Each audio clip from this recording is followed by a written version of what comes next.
আসসালামু আলাইকুম রহমতুল্লাহ। 30শে মে 2026 রোজ শনিবার আমরা চলে আসছিলাম চাষকুর বাজার, গুরুদাসপুর, নাটোর। তো এই বাজারে সুপারির কি অবস্থাটা দেখাবো। তো আজকে হাট, নামে হাট কিন্তু কাজে হাট নাই।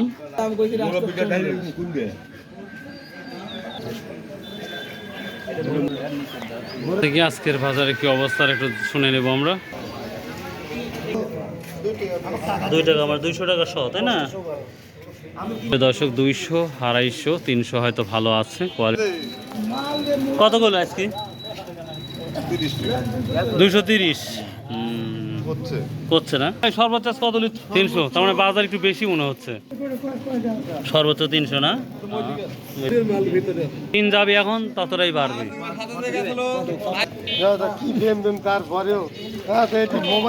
কত করছে? কত করছে? কত করছে? দাম কয় 260 টাকা। 260-70 টাকা। আর একটু কম পাকলে আর ভালো হলো। প্রিয় দর্শক, এই ছিল আজকে সবারের আপডেট। সর্বোচ্চ 300, 250, 200।